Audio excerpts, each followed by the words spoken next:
always lay 2 rows at a time. So if it's staggered bond, so you lay it out. And basically, you do it in dry, and then you see where it's dipping and where it's not, and then you start at the highest point of the floor. You check it on the other side, and you just lay it row by row, put your level on, and if it dips down, you just have to put a bit more under. So you will take it out. But it's got to be dead flat, as you can see. Yeah. You know, it's got to be. Yeah. So these are something different again, aren't they? Really, because they're so long. Yeah. And also, what you find is, if you put too much adhesive underneath, they spring up in the middle because they're low. So what you've got to do is you check one end, you check the other, and you just press down in the centres to get them down more level, because they do. Some people leave them and they bow like that. Yeah, I was wondering. You have to push them down to get it all level. It's just quite easy to do, but it's just taking a bit of time. Are they straight, or do they have a, you know, like a lot of tiles have that little bit of with camber in them? Yeah, they do a little bit. So what happens is when you put the glue down, you can bend them down to suit. I've had floors where they're bowed like that, and you can bend them and follow them as you go. They do spring up in places, but the key is to get that all the way.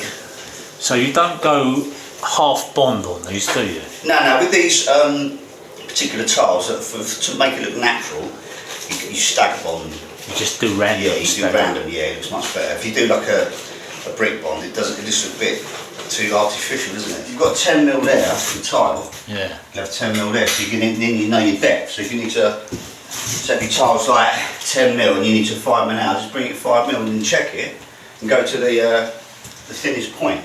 Yeah, good. See what I'm saying? So that's level. Yeah. That's what I do anyway. Yeah, that's where you start. Yeah. Yeah. So you get it dead on. 2-minute tip. So another 2-minute tip. Yeah.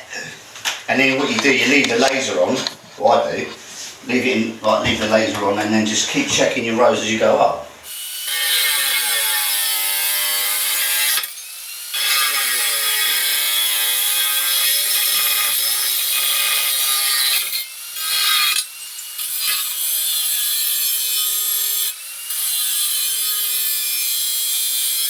Cut this in, hopefully it'll go in, see if it goes in first time.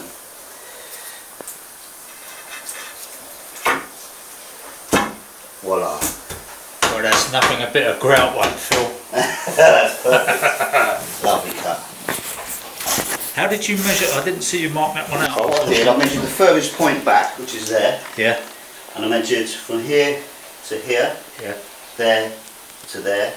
And then just got basically roughly done it for now to get the shape on that mark, and that mark. Yeah. Curl it round, and then you just shape it. If it needs a bit off here, a bit off there, you just go back and shave it off, and then boom. You don't want to finish up with a little cut by the door. Yeah, it's not there. I'm just looking at this one. So what I want to do is start stagger them more, so it's. Oh, I see. So it doesn't line up with the other cut. What I might do here, see, I'll move this over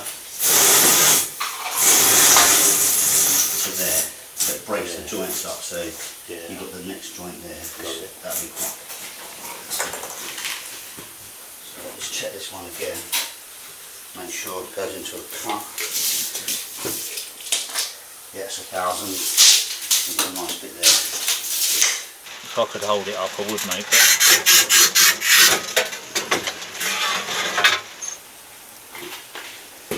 So you're going to lay all this in dry, Kevin? Yeah, get it all dry.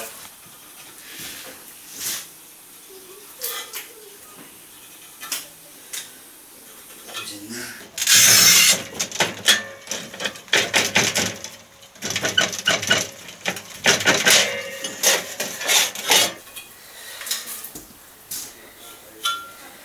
Grinder job?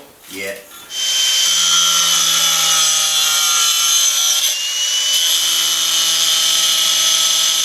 So what do you think of the sub base that James put down for you then? It's absolutely solid, and I knew James would do a good job because he's a very good carpenter, builder, and that's the only reason I decided to take on the job, because I know what his work's like. It's fantastic.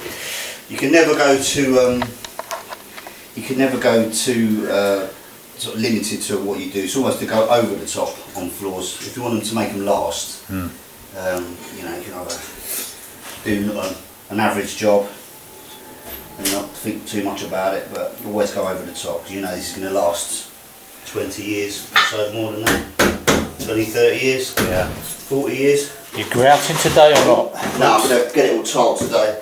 Yeah. Get it in dry, cut it in dry, and then what I can do is come back this way and work my way out the door.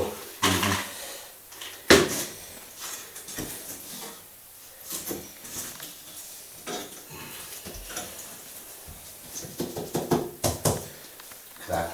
It's almost the same size as the other side. Did you work that out? Yeah, I don't know. I worked it out from this wall here. Yeah. These two, it's dead square. One's at about 10 mil there. Biggest I've done is a metre by a metre polished porcelain. Yeah, I know. 80 metres. You put the suckers on. I was going to say, and pick them up yeah. and put them down. Yeah. This looks to me like a 15 biscuit job. That's good. Got a skirt down on that one. If you have to do a rip, is that an angle grinder Yeah, job? definitely. Because the wall goes in and out sometimes. I just I find it easier just put it on the angle grinder. No tiler that I've ever seen uses a guard on their mini grinder. Now, as long as you've got your goggles on, you don't get it in the eye. You don't put your hand in the way of the That's it. blade.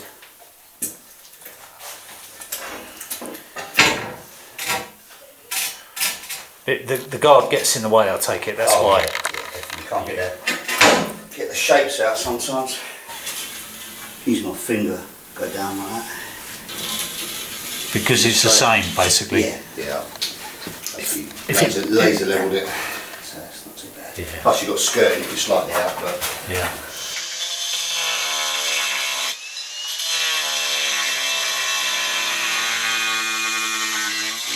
If I say this room was 3 times the size that it is, yeah. you still be at 2 mil? Still be Yeah. alright? Yeah, definitely.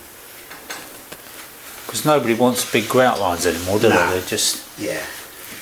It's not, in the old days, back like, well, say when I first started, it was all terracotta slates, you know, 6 sort of bumpy whites, 6, they all wanted bigger joints, like 5 mils, 6 mils. But now with these, every tile you lay, I've laid like 80, 90, 100 metres and it's still the same, 2 mil.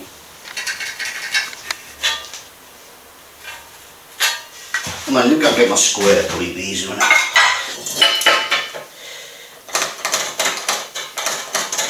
There's that starting point.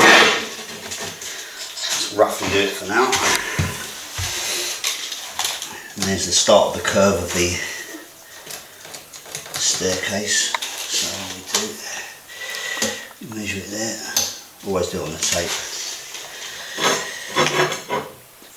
Gotcha. Make sure that is on roughly about there. Make sure that looks square. You can do it by eye. Right there. So there's the point from there. You can only do it roughly for now. Oh, it's quite a taper on it there, isn't it? Yeah. Yeah, the wall's square, the staircase is out for some reason.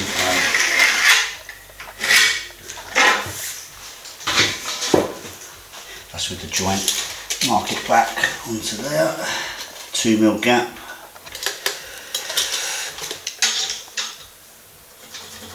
There's the start of the curve, and you just meet that roughly around to there. Do it slightly. Yeah, you got roughly, what I would do, you got to come into there, it's like that. Yeah. Get the bend, I can see it sort of from there. Yeah. Do it roughly and then offer it up and then you can just mark it properly as you get further in. Gotcha.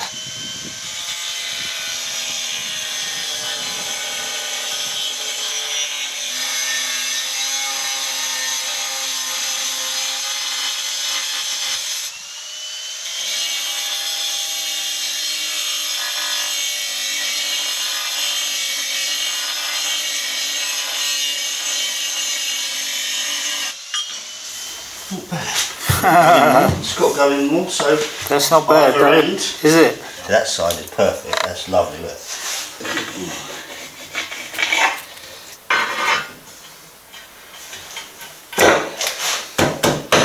Perfect. You happy with that? I'm very happy with that. You think, see here with a carpet's going down on top as well. Oh, on the stairs. That's a bit too tight, isn't it? But it's perfection, isn't it? That's great. Look, all neat. Yeah, it's a bit of a shame that your lovely cut is going to be covered up by a bit of carpet coming down the riser, down the ball nose. Yeah.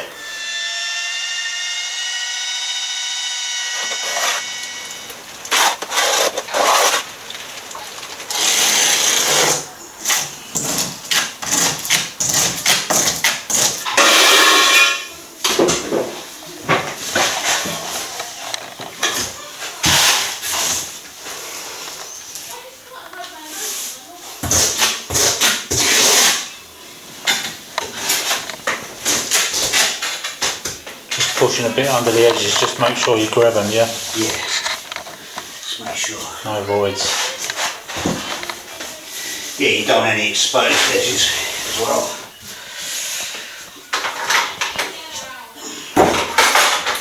I lay this floor here and I'll take up both rows and then just come down 2 at a time.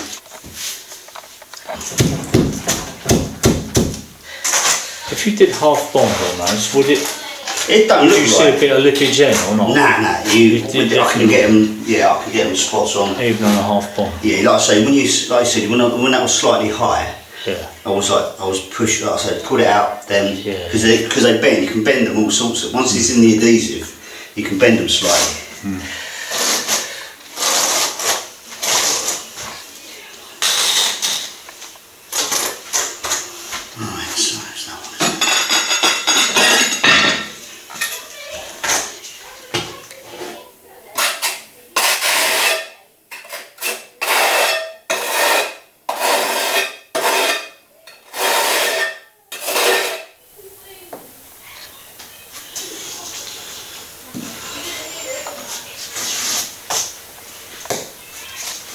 I always rake the grout joints out so they're 3mm in depth. I know. So you get the nicely in there. Something so it's like they're slightly deeper than they're wide then? Yeah.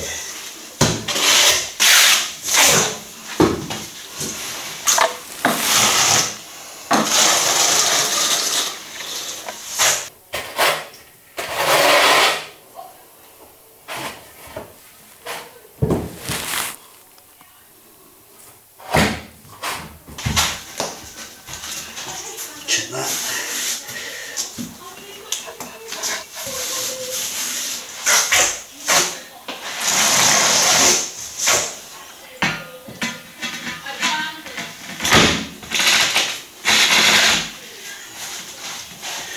Right, I need a bit more, so on that edge. You can see that edge dipping? So what I'll do, something like that.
Make sure, keep that up, get that in, that's that out, job done, see?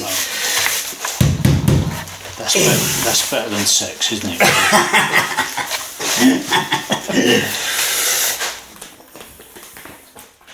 Yeah, what we do, we obviously clear all the floor, rake the joints out, so it's all dust free, and then mix up enough grout for the whole floor. Make sure you put enough water in. Obviously I know exactly how much to put in there. So you mix the first layer up first. It's mix it for about 2 minutes. Then leave it to stand for a little while. And then give it another mix so all the pollens mix up together, and then we can start. So I'll give that a minute or so for it to blend in. Keeping the door open. Yeah, it's a bit hot in here. It's got the old radiators on, so it's just a. Got it. It's bit of a rapid. You don't want it going off too fast. Yeah, that's it. Yeah, it's a rapid grout, so. Is it? Yeah. Is everything you use rapid? Yeah. I mean, it's just for people like they want to get on the floor, don't they? As soon as they can. So. Yeah, true. But I still tend to keep off till the next day, so let it dry. It's tricky, isn't it, when you're doing like kitchens and so on, and people want to get back and use them. Yeah. They're going, oh, give them time, give them time. So we've done this floor basically because the living room's here. I had to do this half first, and then we've done the other half so they can use the access to the kitchen. Oh, okay. Is that why it was done in two? Yeah. I didn't realise why that was. I thought you just run out of energy. No, it's just. Oh, okay. So they stepped over those. Yeah, basically they got up to there or Yeah, here. I yeah. think I left that. Or they stepped onto there, and they had the 2 rows to go into the kitchen. Got it. Yeah. Right, let's give it another mix.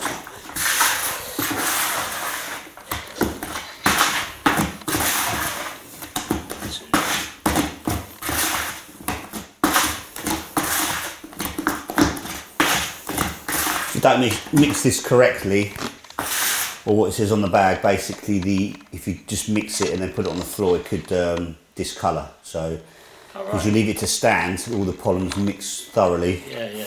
And you've got the same consistent colour. Before you grout, it's important that you wash the floor thoroughly. They're to go off overnight. As you see, there's no dust on the floor. And that helps keep the colour grout the same as well. Obviously, when before you grout, make sure it's 3mm. Break out the joints 3mm so that the grout can connect and sink down so it doesn't come out. So if it's a wider joint, do you have to rake deeper or not? Yeah, it's best to it's best to rake it out. Yeah, get plenty of grout in there so it doesn't come out.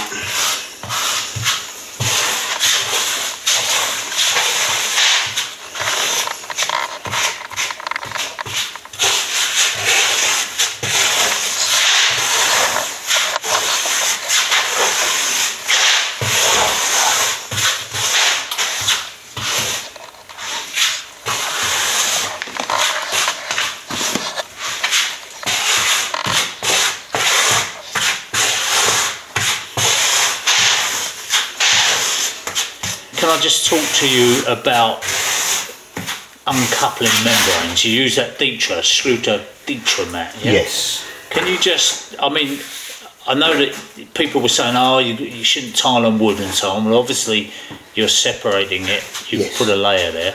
Would you ever tile straight on the wood or not? No, I wouldn't go directly onto the wood. I used to back in the old days, but what we used to do, you used to have 18mm ply and then you should screw it down with a layer of 12mm and screw it down every 6 inches to make it solid and then prime it. That's in the old days, but now we either, obviously James King really stabilised the floor and then because he put the noggins in between and made it really rigid, you could go straight over with the detraumating. Yeah. Now that detraumating you put down with adhesive. Yes. And then you press the fleecy back into the adhesive. Yeah? Yes. And then what does that actually achieve? That Well, basically uncoupling membrane. Yeah, basically no matter what it is, wood moves within seasons slightly. So what it does, any movement will go underneath the tile. If the wood slightly moves, then because you put the membrane over the top, it doesn't move on top, it moves underneath. So it just belt and braces the wood. Yeah. So similarly, if you were going onto a concrete floor like a new screed, yes, would you use a detra there or not? If I would use, if it's a new screed, I would, because obviously again new screeds crack. Yeah. Obviously. Yeah. And also if there's underfloor heating, yeah, you want to use that as well. Same sort of principle. Because it allows the subfloor, the concrete subfloor, to move completely independently of the tiles. Yeah, basically. And if you've got any cracks, they won't telegraph through into the that's it. into the tile. Yeah, That's the one. yeah. Okay. And so you stick it down. You leave it. What? You leave it 24 hours then? Yeah. First of all, I prime the floor. Give it a good prime coat. So it's obviously you hoover it first. Make sure there's no dust on it. Yeah. Give it a good coat of primer, tile So primer. not primer. Well, you don't use PVA for that. No, I use tile primer. Yeah. Especially for the wood. Give it a couple of coats, let it go off, and then once it's off, dust free, you get like a 3mm trail it down. And what I just, with me, I'm a bit over the top. I like to stand on it, make sure every single piece is embedded in the adhesive, and make sure you do it slightly wetter than you would normally when you do tile floor. So it picks up into that fleecy back. Yeah. I've seen people using a float to actually push the mat down. Yeah, I'm a bit over the top. I like to get it really, make sure it's really secured into it, so I walk over it. As a plumber, I've seen loads and loads of wet rooms are gone, and just showers basically, just people not sealing that bottom layer, of course, where the tiles go onto the shower tray. Yeah. Also, so much of that. Yeah. Also, what you find is, you know, you've got your taps in your shower. I always put a little bit of silicone round. Yeah. So you've got everything's completely watertight. Because if anything gets behind that, that's where the problem starts. So this is roughly the same colour as the tiles as grout. Yeah, especially a contrast on it. Yeah, when it dries, it just blend in. But be careful, it doesn't dry too quickly. Yeah. Otherwise, it's a fight getting it. Oh, done that before. And a minute, it's nice. I'm just going to give it just 2 minutes, and I'm going to give it a really a light wash over. Yeah. Make sure you wring the sponge right out. So that's first sponge off. Yeah, you just basically get rid of everything off into the grain. Yeah. So you just do it as a rough go over it, you know. Get it off the tile. He's actually going off faster than I thought. So it's okay. Yeah. Just got to keep on top of it. What it does, it goes harder on the tile than it does in the joint. So you just got to, you've just got to time it. Yeah, try and keep your sponge out the joints a bit. Yeah, go over it on an angle as well. Because sometimes you can't tell, because it's such the grout is so similar. Yeah. You wash it, if it goes off and you wash it, and you go back the next day, you've got the grout stuck in the joint. And the next day, excuse me, and the next day, obviously, it's cement based. It's going to be a lot harder job. Oh, yes. It's scrubbing and scrubbing. Yeah. What would you do there? Scotch Brite pads or? Yes, you would just basically just do what you can to get it out. But again, you try not to get to that stage. No. Yeah, what I'm going to do is just get it all out. Yeah. Give it a little bit to. So what happens is it gets dusty. Oh, right. And you want to give it a real good clean. This is just the second clean. I would usually just give it, 2 coats. That's all it needs. But because it's dried so quickly. Yeah. And it's got that grain in it. You're not dealing with a smooth surface, are you? That's it.